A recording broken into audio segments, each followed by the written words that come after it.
Olá, eu sou a Carla Passos, sou atriz, arte educadora e contadora de histórias, e essa videoaula Processos Criativos de um Contador de Histórias é uma realização do PROAC Expresso Direto 39/2021 da Secretaria de Cultura e Economia Criativa do Governo do Estado de São Paulo. Através dessa aula, eu vou compartilhar um pouco da minha trajetória e dos meus processos criativos na contação de histórias, apresentando algumas etapas que podem ser trilhadas por qualquer pessoa interessada nessa linguagem, para que ela possa ser um encorajador a quem sempre teve vontade, mas nunca teve coragem ou não sabe muito bem por onde começar a preparar uma contação de histórias, ou para que ela possa trazer algum aspecto ou alguma reflexão nova para quem já atua nessa área. Na verdade, eu acredito que todo mundo conta histórias. Como disse Giuliano Cerno numa palestra que eu assisti, os seres humanos são seres de palavra. E é por isso que eu acredito que todos nós contamos histórias. Quando a gente chega em casa, ao final do dia, se reúne com a família e quer contar tudo que aconteceu no trabalho, nós estamos contando as nossas histórias. Quando a gente se encontra com amigos que há muito tempo a gente não via e quer contar todas as novidades que aconteceram durante esse período, nós estamos contando as nossas histórias. Mas ainda assim, eu considero que eu comecei a contar histórias, pensando na contação de histórias como linguagem, pensando na contação de histórias artística, pesquisando a contação de histórias artística, em 2009, quando eu fiz um curso de teatro e dança no Instituto Brincante com a professora Carolina Nóbrega. Parte desse curso foi dedicada à pesquisa da oralidade, da contação de histórias, e em que a Carol nos apresentou uma série de exercícios, uma série de provocações e dicas que me acompanham até hoje. Nesse processo, ela apresentou uma história para cada um da turma, e a história que me foi proposta, me foi sugerida, foi Sequência, que está no livro Primeiras Histórias, do João Guimarães Rosa. Durante todo o processo de pesquisa e de montagem da contação, eu percebi que coisas interessantes estavam aparecendo e que as respostas que eu tinha, o retorno que eu estava tendo das pessoas que estavam acompanhando o processo, estavam sendo muito positivos. E a mesma coisa aconteceu depois que eu apresentei nos espetáculos de fim de ano do Brincante. Eu senti que a história estava sendo bem acolhida, os retornos eram positivos e que de alguma forma essa história estava tocando as pessoas. Foi aí que se acendeu uma luzinha, eu falei, tem uma coisa interessante se apontando por aí, mas ainda assim eu não pensava em pesquisar a contação de histórias para me tornar uma contadora de histórias profissional, nada disso. Mas no começo de 2010, para eu poder continuar a formação de jovens brincantes no Brincante, eu precisava passar pelo processo seletivo, em que nós devíamos apresentar uma cena, um número, enfim, fazer uma apresentação. E aí eu falei, vou contar uma outra história. Fiz uma nova contação de história e novamente eu senti que a minha história tinha sido muito bem recebida. Senti que coisas interessantes tinham se apontado e que o retorno também estava sendo bastante positivo e interessante. Praticamente nessa mesma época, a Daura Camargo, com quem eu trabalhei em 2006 no espetáculo infantil Vem Vento Ventar, da Companhia Arlequins, me chamou, me procurou e me convidou para fazer parte da pesquisa dela na pós-graduação em Teatro e Educação. E foi aí que no dia 19 de março de 2010, nós fundamos a Companhia Carne de Língua, que é um grupo que há 12 anos pesquisa a junção da contação de histórias com elementos da linguagem teatral principalmente. E por que eu digo principalmente? Porque, obviamente, as primeiras memórias comuns que nós tínhamos, as primeiras vivências e experiências que nós tínhamos construído juntas para levar como bagagem para o início da companhia, foram as experiências que nós tivemos juntas na Companhia Arlequins em 2006. E o que se apresentou de maneira muito forte para nós foram as pesquisas de corpo e voz que nós tivemos, orientadas pelo Sérgio Santiago, pelo João Ribeiro, pela Ana Maria Quintal, no Arlequins, lá em 2006. E isso se fez muito presente e faz parte do alicerce da identidade da Companhia Carne de Língua. Isso se apresentou de uma maneira muito forte no início dos nossos trabalhos, Mas, obviamente, durante 12 anos, muitas coisas acontecem, muitas experiências nós vivemos para que pudéssemos somar a esse alicerce. Ele continua ali e várias outras experiências puderam ser somadas. Não só as experiências que tivemos em conjunto, que temos em conjunto, como também as experiências que temos paralelamente. Como a minha pesquisa a minha pesquisa sobre a cultura brasileira, a cultura popular brasileira, suas figuras, suas manifestações, a musicalidade da cultura brasileira, a corporeidade das danças brasileiras, assim como a pesquisa sobre as brincadeiras, as cantigas tradicionais e também as experiências literárias vividas pela Daura na sala de leitura da educação básica, por exemplo. E além dessas experiências, como a Companhia Carne de Língua, outras vivências e outras experiências se somam à minha pesquisa e me ajudam a desenhar os meus processos criativos enquanto contadora de histórias, como as minhas contações solo ou através das outras parcerias com outros artistas, como o Fabrício Molinágio, com quem eu conto histórias na Companhia Voar e que é um grande parceiro de cena em vários outros segmentos, com o Antônio Meira, que deu aulas comigo de contação de histórias no Brincante, a Ariane Santana, do Grupo Tuia, a Ana Paula Gonçalves, do Tricotando Palavras, e várias outras pessoas, vários outros parceiros de cena que aparecem no meu caminho, parceiros de cena da arte como um todo, do teatro, das intervenções, todas essas pessoas com quem eu posso trocar experiências, além, é claro, dos mestres e mestras que já cruzaram e que fazem parte, que estão presentes de alguma forma no meu caminho até hoje.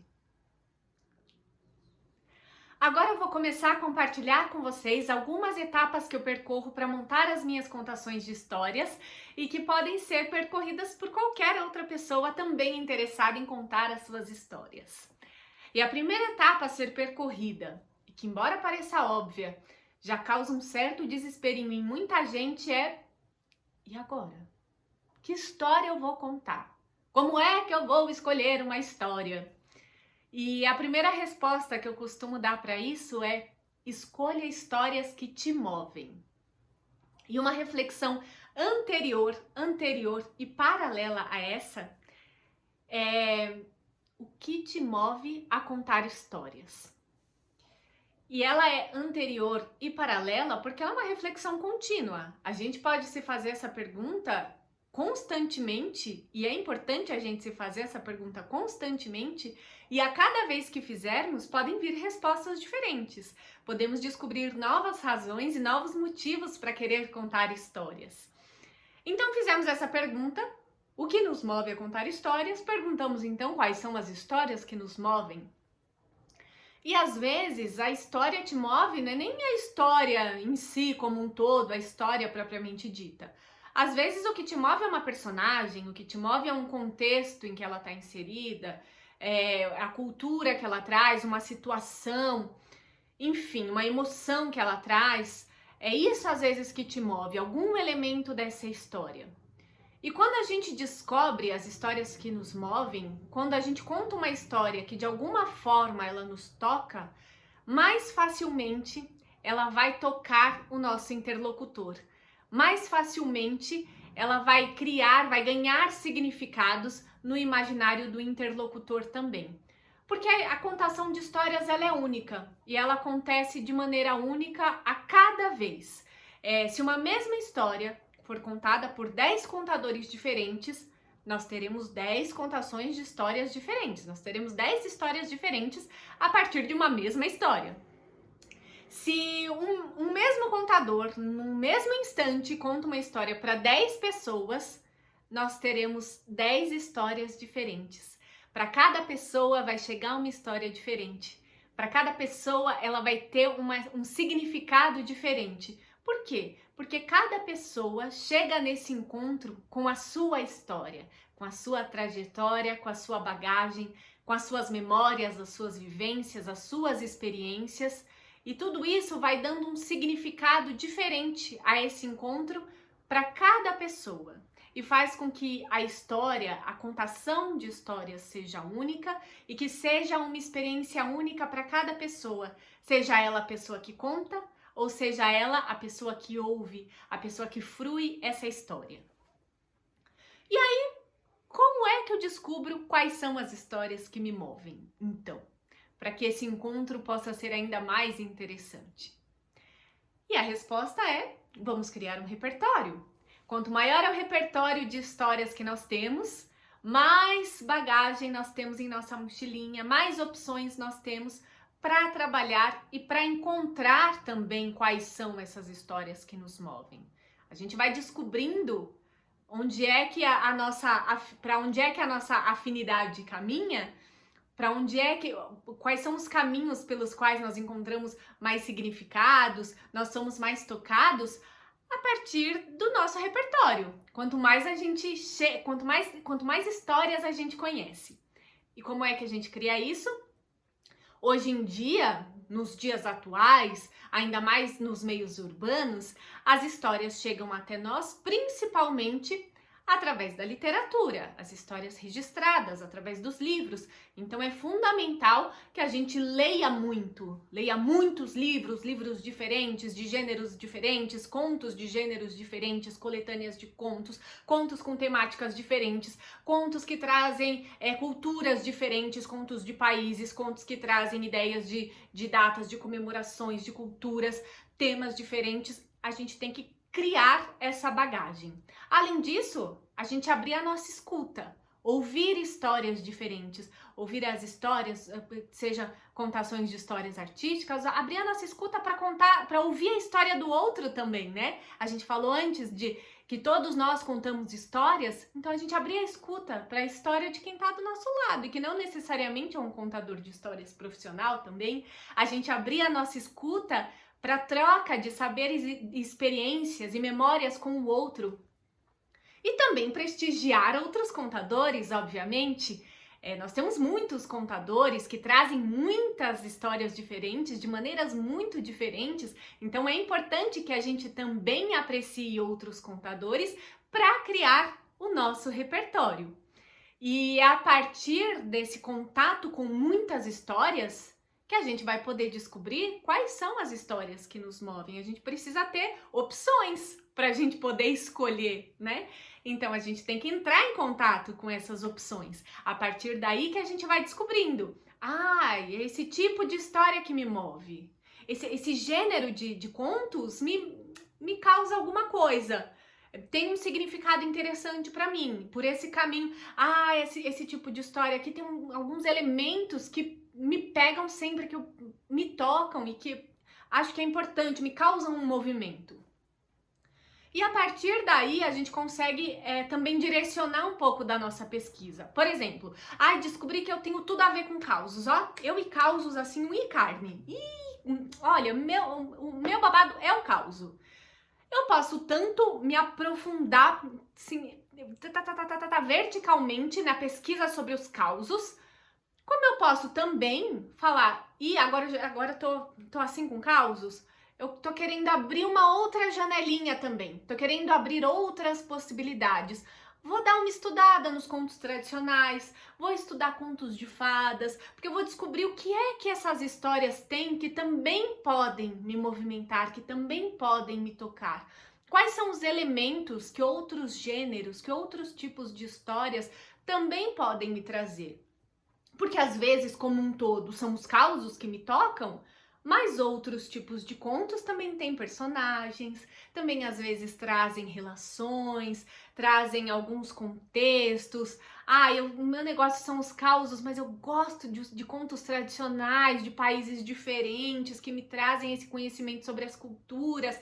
Então, isso é importante a gente saber. Quanto mais conhecimento, quanto mais bagagem a gente tem, mais autoconhecimento também a gente pode criar para saber onde é que a gente pode caminhar, por onde é que a gente pode caminhar, por onde a gente já sabe que a gente tem uma afinidade, por onde a gente já sabe que os contos, os causos, as histórias nos movem e por onde a gente pode abrir novas janelas para possibilitar que outros elementos de novas histórias também possam nos tocar e nos movimentar a querer passá-las adiante. Pronto, já escolhemos a nossa história. Ufa! Então agora chegou o momento de trabalhar com ela, de começar a pesquisá-la, aprofundar os estudos sobre essa história. E para isso, eu costumo dizer que a gente precisa conversar com a nossa história como se ela fosse uma amiga. Então pega lá a sua história, põe debaixo do braço e anda de bracinho dado com ela assim. Carrega essa história para todo canto. Vai pra balada, leva a amiga, vai andar de ônibus, leva a amiga, vai pro banheiro da balada, leva a amiga, vai andar de metrô, leva a amiga. É preciso conversar com ela incessantemente para descobrir tudo que ela tem a te contar, para criar intimidade com essa sua melhor amiga. É preciso então ler, reler, ler de novo, ler mais uma vez, ler quantas vezes for necessário e mais algumas tantas outras para descobrir tudo que essa história tem a te oferecer, tudo que ela tem para te dar. Por exemplo, se essa história for um conto tradicional, vamos buscar todas as versões possíveis que encontrarmos sobre essa história, porque a partir do cruzamento dessas versões, a partir do conhecimento de todas essas versões, a gente vai poder descobrir qual é o esqueleto, a ossatura, a essência dessa história, assim como também descobrir de que forma essas várias versões se complementam, ou qual é a versão que mais te move, quais são os elementos de cada versão que mais te atraem e que você pode usar de maneira complementar sem que essa história perca a sua essência e o seu esqueleto. Ou se essa história retrata uma cultura, vamos pesquisar tudo sobre essa cultura. É uma história que fala sobre o feudalismo. Ih, gente, Idade Média eu não sei quem é. Vou procurar o que aconteceu, quais são os contextos em que essa história se insere, quais são as informações, quais são os elementos que ela nos oferece, qual é a época que ela retrata, qual é a cultura que ela retrata, o contexto, quais são as cores que essa história traz. Quais são os cheiros? Quais são as imagens que essa história me oferece? Quais são as sensações? Quais são as emoções que essa história me traz? Então, é chegado o momento de conversar muito com essa história para extrair dela todas as possibilidades que ela pode me oferecer. E a partir daí, é preciso também permitir que essa história alimente a sua imaginação, a criar as mais ricas imagens, para que a sua contação também permita a criação das mais ricas imagens ao seu interlocutor. Depois de muito termos estudado a nossa história, depois de termos criado muita intimidade com essa nossa melhor amiga, nós vamos iniciar uma série de trabalhos para que essa história chegue à oralidade, para levar essa história à oralidade e para que ela melhor se adeque à embocadura do contador, sem que ela perca a sua essência e o seu esqueleto. Um trabalho que a gente costuma fazer na Companhia Carne de Língua e que vem das nossas experiências e das nossas vivências na Companhia Arlequins é o que a gente chama de sequenciamento do texto. E como é que a gente faz isso? A gente vai dividir o texto em várias partes, quantas partes cada contador quiser. Cada um vai dividir o seu texto em quantas partes quiser. Por exemplo, a Dauri e eu que contamos em dupla, geralmente a gente chega num consenso, a gente divide meio juntas essas histórias. Mas pode ser feito separadamente, porque aí é um exercício que vai facilitar a sua memorização. É claro, existem estudos sobre as partes das histórias, estudos que dizem, né, que em geral as histórias são divididas em 7 partes, mas nesse caso é uma divisão exercício, uma divisão que te ajude a memorizar a história. Então, o importante de ter em mente na hora de dividir é pensar em blocos que fazem sentido para você. Por exemplo, eu posso pensar, esse bloco aqui faz um sentido, mas eu sei que se eu deixar esse bloco sozinho, eu posso esquecer de alguma informação importante daqui ou daqui. Então, eu posso o quê? Subdividir, criar 2 blocos diferentes ao invés de um só. Por isso que você pode chegar nas 7 partes, você pode ter 10, você pode ter 20, você pode ter 35 partes, se isso te ajudar. Cada um desses blocos que a gente dividir, a cada um desses blocos a gente vai dar um título, um subtítulo dessa história e o título desse bloco. E esse título do bloco, ele vai nos dizer, vai nos ajudar a lembrar o conteúdo que tem nele. Então, às vezes a gente faz a apresentação da tartaruga, ou o criador faz as festas no céu, sabe? Você pode escolher o seu título. O título pode ser longo, pode ser uma palavra, aquilo que vai te ajudar a lembrar o conteúdo que tem naquela parte ou naquele bloco. A partir daí, o que a gente vai memorizar não são cada uma das vírgulas, o texto palavra por palavra que está no texto escrito literário. A gente vai começar a memorizar esses títulos, os títulos dos blocos. E aí a gente vai experimentar, a gente vai começar a colocar em prática a nossa oralidade, a nossa contação. Então, memorizei os títulos, memorizei esses tópicos, é como se a gente dividisse a história em tópicos. Memorizei esses tópicos, eu vou contar a minha história passando por todos eles. Eles vão me ajudar a guiar a minha história, a me guiar nessa contação ainda improvisada. Vou improvisar uma, vou improvisar duas, improvisar três. E é sempre interessante voltar ao texto, continuar lendo e estudando o texto, porque às vezes a gente esquece uma coisa que fica esquecida para sempre, se a gente não volta no texto. E aí, milênios depois, você volta no texto escrito e você fala assim: News, isso aqui era importante, é legal de dizer isso aqui, eu deixei para trás. Então continua os estudos, mas aí você vai contando já a sua maneira, mostrando a sua identidade de contador ou de contadora de histórias. Você vai criando a sua forma de contar essa história. E aí, com o tempo, você vai começando a dar outras pitadas diferentes. Quanto mais você improvisa, mais propriedade você ganha sobre essa história. Mais você consegue se aproximar dela também. Existem outros exercícios que a gente pode fazer com essa história. Por exemplo, vou ler a história, eu vou contar, já tô contando a história, eu já improvisei, vou começar a contar agora, improvisar, contar a história, eu vou contar a história inteira agora com raiva. Vou contar a história inteira chorando. Vou contar a história fazendo uma fofoca. Vou contar como informe de jornal. Agora eu vou contar essa história inteira com euforia, com ansiedade. E aí, todos esses exercícios vão ajudando a dar uma maleabilidade nessa história. Não quer dizer que a história vai ser raivosa ou que você vai contar a história inteira com euforia. Você vai descobrindo de que maneiras você pode enriquecer a sua história. Aqui eu posso contar com um tonzinho de fofoca. Essa frase aqui, ó, essa frase só, vou contar com um tonzinho de fofoca. Mas nesse trecho aqui cabe botar uma lágrima nessa intenção, né? E aí você vai descobrindo, esse trecho aqui eu posso botar uma ansiedade na hora de contar. E aí você vai descobrindo como temperar e como enriquecer a sua história.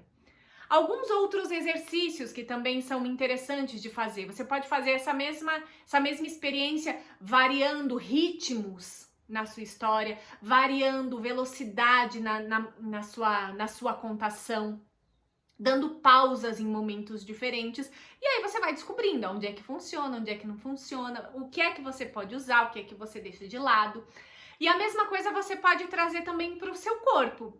Fazer experimentações corporais dessa história, criar imagens dessa história, imagens corporais, fazer a dança dessa história, dançar a história, contar a história só com o corpo, também criar uma partitura corporal para essa história, com imagens corporais dessa história, criar movimentos para isso. E tudo isso você pode usar ou não, faz parte do processo de experimentação e de aproximação a essa história, que você pode usar ou não na sua contação. E que recursos eu posso usar para enriquecer a minha contação de histórias? A primeira coisa que eu tenho a dizer é que quanto mais recursos você estudar e pesquisar, mais possibilidades você vai ter na manga, você vai ter na sua bagagem para poder enriquecer o seu trabalho. Mas é fundamental a gente lembrar que o elemento principal da contação de histórias e ao qual a gente deve de fato se debruçar é a palavra. É a palavra que alicerça a contação de histórias. Então a gente costuma dizer que a contação de histórias de fato acontece quando a gente fecha os olhos, escuta a história e diz: "Ah, entendi, a história aconteceu." Aí a contação também aconteceu. Mas é claro que se você tem recursos teatrais, você tem conhecimentos teatrais que possam complementar a sua história, as suas personagens, se você toca instrumentos, se você canta, se você tem conhecimentos sobre brincadeiras tradicionais que possam favorecer a sua conexão com o seu interlocutor, que combinem com a história, se você manipula bonecos e objetos, tudo isso vai abrilhantar o seu trabalho e a sua contação de histórias. Mas é importante lembrar também que nem tudo necessariamente cabe ao mesmo tempo agora. Então, o trabalho de criação é também um trabalho de desapego. Nem tudo que a gente pensa para um determinado momento da história cabe naquele determinado momento da história. Às vezes as ideias são interessantes, mas elas não se combinam entre si, ou todas juntas te fazem perder o fio da meada, te fazem perder o esqueleto e a essência da história. Então é preciso também pensar quais são as ideias que melhor se adequem à sua contação. E às vezes você tem uma ideia para essa história que não cabe agora, guarda para uma outra que pode servir melhor a ela. Agora tem duas pesquisas que eu acho que são fundamentais para qualquer contador de histórias, que são a pesquisa corporal e a pesquisa vocal. E não necessariamente para chegar em grandes virtuoses, 3 piruetas no ar, cantar numa ópera. Não. São para o trabalho do contador, inclusive para aquele contador que vai sentar e contar a sua história. É um trabalho de consciência corporal, consciência vocal, para que você chegue num corpo desperto, um corpo atento, um corpo presente, um corpo que esteja disponível para troca, que é o que o Sérgio Santiago do Arlequim chama de a força do soco no estômago. Então você tá aqui relaxado. Você levou o soco no estômago, você faz um... É um outro corpo já. Você tem uma energia que chega na ponta dos dedos. Você se coloca de uma maneira diferente. E isso envolve as pessoas também de uma maneira diferente. E a mesma coisa com a voz. A gente vai trabalhar uma voz para que seja uma voz que evoque essa história e que convoque os interlocutores, as pessoas presentes naquele encontro. E não necessariamente quer dizer, preciso ter uma voz impostada, ou preciso falar muito alto. Não, é claro, você precisa ser ouvido e entendido. Mas às vezes a contação de histórias ela é super intimista para pouquíssimas pessoas, num ambiente pequeno, em que falar muito alto não quer dizer muita coisa. Você precisa, sim, envolver as pessoas, fazer com que as pessoas se sintam convidadas a embarcar nessa história com você. E tudo isso é um trabalho como um trabalho atlético, né? Então é treinamento, treinamento, treinamento, exercício, exercício, exercício. Práticas que não acabam nunca, mas que podem abrilhantar ainda mais o seu trabalho. Bom, a pesquisa, os processos criativos, eles não acabam nunca, porque afinal de contas, a arte é viva. Mas chega um momento em que a história pede para sair da sala de ensaios, pede para sair da sala de pesquisa e se encontrar com seu interlocutor. Ela pede para ser contada ao outro, o que é super importante, porque afinal de contas, a contação de histórias ela se dá de fato quando há esse encontro, essa troca, quando a história é contada e é ouvida. O que é super importante também ao contador, que ele tenha esse olhar e essa escuta de fora que possa dar uma devolutiva sobre os caminhos que ele está trilhando nas suas criações, nos seus processos criativos. Então é super importante levar essa história, fazer ensaios abertos, fazer apresentações experimentais, apresentar mesmo. Apresentar em saraus, em outras oportunidades, para que você de fato saiba o que é que está funcionando daquilo que você está criando? Como é que as suas criações estão chegando aos seus espectadores? É fundamental levar as suas criações para se encontrar com o outro. Assim como eu agora me encontro com vocês para compartilhar um pouquinho da minha história, que eu espero que faça algum sentido à história de vocês. Se vocês quiserem deixar algum comentário, alguma dúvida, alguma reflexão, podem me escrever aqui. podem também indicar essa videoaula a outras pessoas a quem vocês achem que ela possa interessar. Eu, inclusive, ficarei muito grata. Muito obrigada por terem me acompanhado até aqui e a gente se vê numa próxima. Até lá!